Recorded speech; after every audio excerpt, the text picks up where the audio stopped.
سارا قرآن رسول اللہ دی شان دے اندر حروف مل کے جملے بن دینے، جملے مل کے آیات بن دیاں نے، آیات مل کے رکوع بن دینے، رکوع مل کے سورتاں تے سورتاں مل کے سپارے بن دینے۔ حروف رسول اللہ دی شان دے اندر دست بستہ پیارے پیغمبر دی تعریف کر رہے نے۔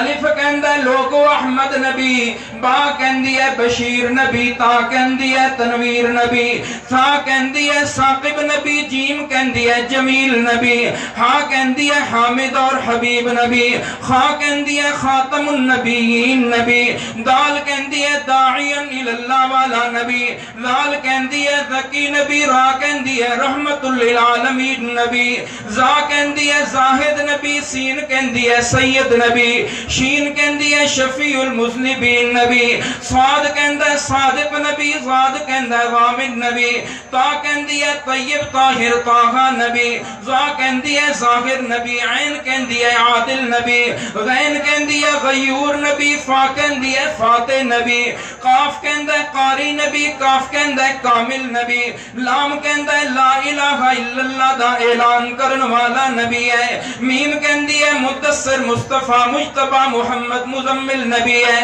نون کہندہ ہے نذیر نبی ہے، وا کہندی ہے وکیل نبی، ہا کہندی ہے ہادی نبی،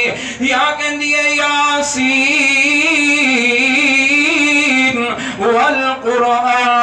والقرآن الحکیم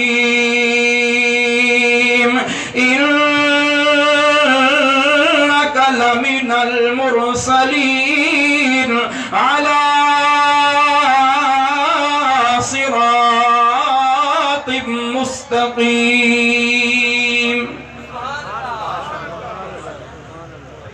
اب میں صرف 10 منٹ کے لیے دعوت دے رہا ہوں شمس المحدثین شیخ الحدیث ہماری جماعت کے مایہ ناز اکابرین میں سے حضرت مولانا قاضی شمس الدین صاحب رحمت اللہ تعالیٰ علیہ کے پوتے، جامعہ صدیقیہ گجرانوالہ کے نائب معتمم جناب حضرت مولانا قاضی ابو بکر صاحب وہ آئیں اور آپ سے مخاطب ہوں۔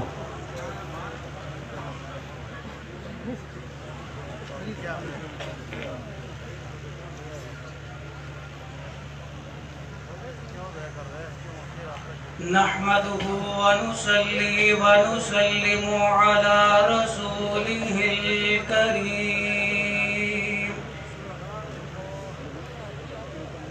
أما بعد فأعوذ بالله من الشيطان الرجيم بسم الله الرحمن الرحيم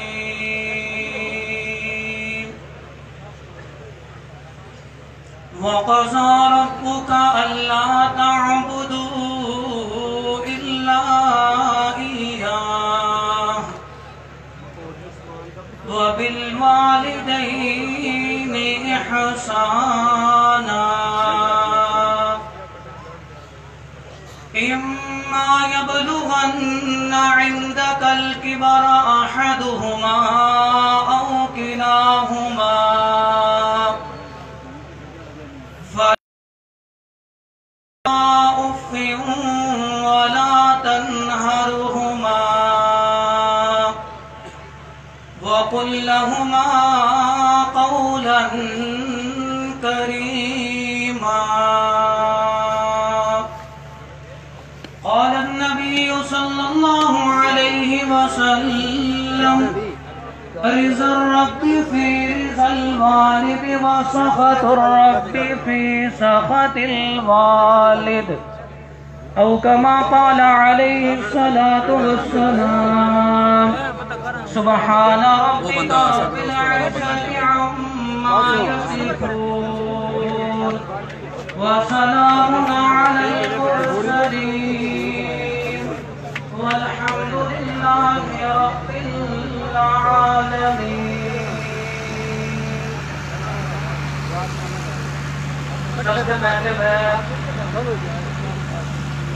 جلالِ مفخر توحید و سنت شہزادہ اہل سنت حضرت مولانا سید ثناءاللہ شاہ بخاری اور اسی طرح امیر نوجوانان توحید و سنت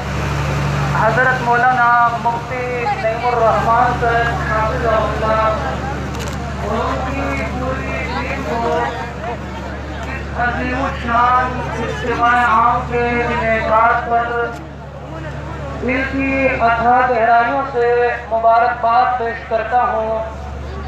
اور اللہ تعالیٰ سے دعا گو ہوں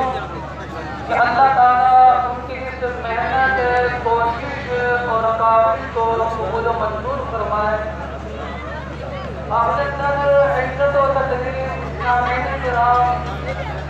اللہ تعالیٰ کی مقدس و لائق بے مثال کتاب میں سے جن آیات کریمہ کی تلاوت کی گئی اور امام الانبیاء جناب نبی کریم صلی اللہ علیہ وسلم آپ کی پیاری اور ہیر جواہرات سے زیادہ قیمتی احادیث مبارکہ میں سے اس ایک حدیث مبارک کا سہارا دیا گیا۔ اس آیت کریمہ اور حدیث مبارک دونوں کا تعلق میرے عنوان کی یعنی حقوق والدین کے ساتھ ہے۔ یعنی قدر سامعین کرام، انسان جب اس دنیا میں آیا تو وہ کس قدر بے بس، لاچار اور عاجز تھا۔ نہ وہ خود کھا سکتا ہے، نہ پی سکتا ہے، نہ چل سکتا ہے، نہ پھر سکتا ہے۔ طرح طرح کے آسروں کا، طرح طرح کے سہاروں کا محتاج ہے۔ پھر اس زمانے میں بچے کے والدین کس قدر محبت و شفقت اور رحمت کے جذبات کے ساتھ اولاد کی تربیت و پرورش کرتے ہیں۔ بچے کی تربیت کی خاطر ہر وقت ہر طرح کی قربانی دینے کے لیے تیار ہوتے ہیں، اپنا آرام قربان کرتے ہیں، بچے کے آرام کے لیے اپنا سکون قربان کرتے ہیں، بچے کے سکون کے لیے اپنی راحت کی قربانی دیتے ہیں، اولاد کی راحت کے لیے الغرض یہ کہ اولاد کی تربیت و پرورش کی خاطر اپنا تن من دن قربان کرتے ہیں، اپنا خون پسینہ بہاتے ہیں، خود بھوک اور پیاس کو برداشت کر لیتے ہیں، لیکن بچے کے حق میں بھوک اور پیاس کو برداشت نہیں کر سکتے، سردی اور گرمی کو برداشت کر لیتے ہیں، اولاد کے لیے سردی اور گرمی کو برداشت نہیں کر سکتے۔ چلتے چلتے وقت کے گزرنے کے ساتھ ساتھ اب ایک زمانہ، ایک وقت وہ آیا کہ یہ بچہ بچپن سے نکل کر لڑکپن کی عمر میں جا پہنچا، لڑکپن سے نکل کر جوانی کی عمر میں جا پہنچا۔ اب یہ وہ زمانہ ہے کہ ایک طرف اولاد کے بازوؤں میں طاقت اور قوت ہے، جبکہ دوسری طرف والدین ضعیف، کمزور اور بوڑھے ہو چکے ہیں۔ اب یہ وہ زمانہ ہے کہ والدین اولاد کی خدمت اور اولاد کے سہارے کے محتاج ہیں، تو اب اولاد کے ذمہ بھی والدین کے کچھ حقوق ہیں۔ انہی حقوق میں سے چند ایک کا ذکر اس آیت کریمہ میں بڑے احسن اور خوبصورت انداز میں کیا گیا۔ چنانچہ سنیے قرآن مقدس کا احسن اور جامع معنی انداز۔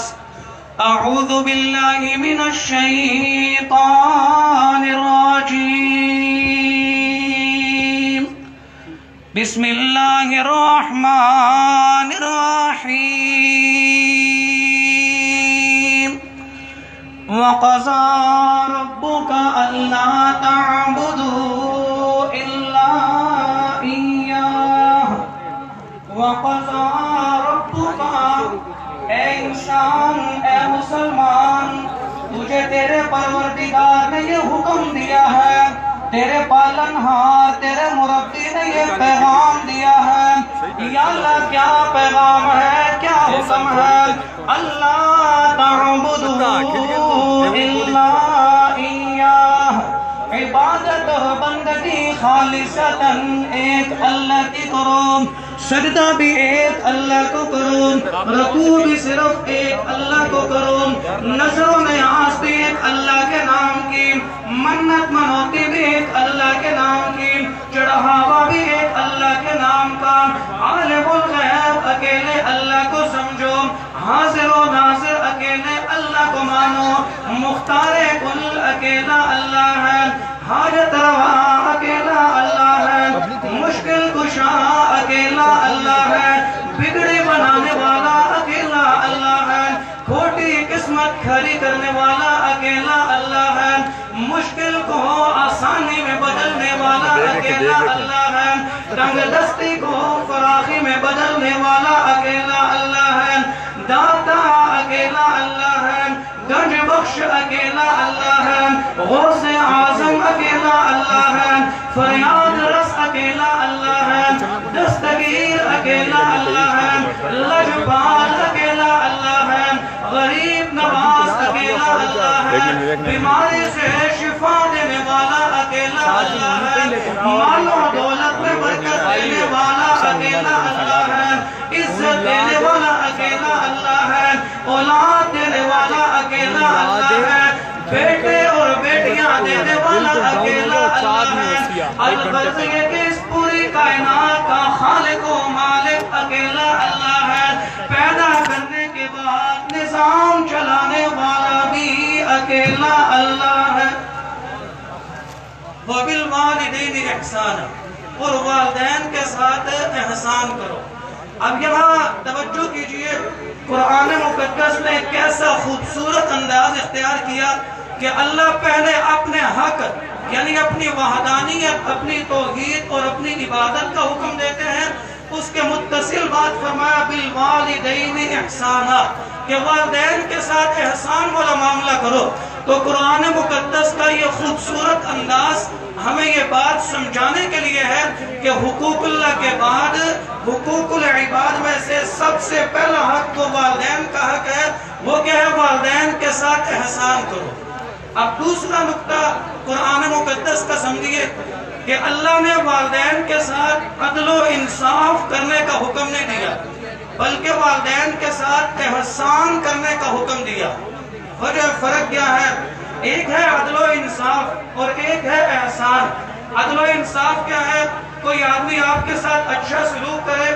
آپ اس کے جواب میں اسی طرح کا اچھا سلوک اس کے ساتھ بھی کریں، تو آپ نے عدل و انصاف، مساوات اور برابری والا معاملہ کیا۔ لیکن اگر کوئی آپ کے ساتھ اچھا سلوک کرے تو آپ اس کے جواب میں اس سے بڑھ کر اعلیٰ درجے کا حسن سلوک کریں، تو اب آپ نے صرف عدل و انصاف ہی نہیں بلکہ اس سے بڑھ کر احسان والا معاملہ کیا۔ تو اللہ بھی کہتے ہیں والدین کے ساتھ احسان کرو، یعنی کیا مطلب؟ جس طرح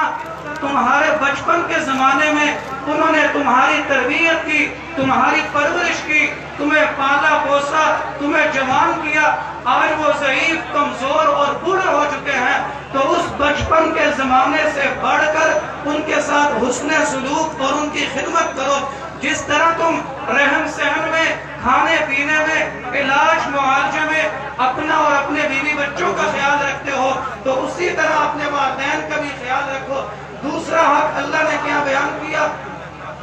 اِمَّا يَبْلُغَنَّ عِنْدَكَ الْكِبَرَ أَحَدُهُمَا أَوْ كِلَاهُمَا، میں سے ایک بوڑھا ہو جائے، أَوْ كِلَاهُمَا، یا دونوں بوڑھے ہو جائیں، ان کی قوت برداشت ختم ہونے لگے، لیکن اس کے باوجود لَا تَقُلْ لَهُمَا أُفٍّ، تو نے ان کے سامنے کلمہ اف بھی نہیں کہنا، لَا تَنْهَرْهُمَا، ان کے مزاج، ان کے رکت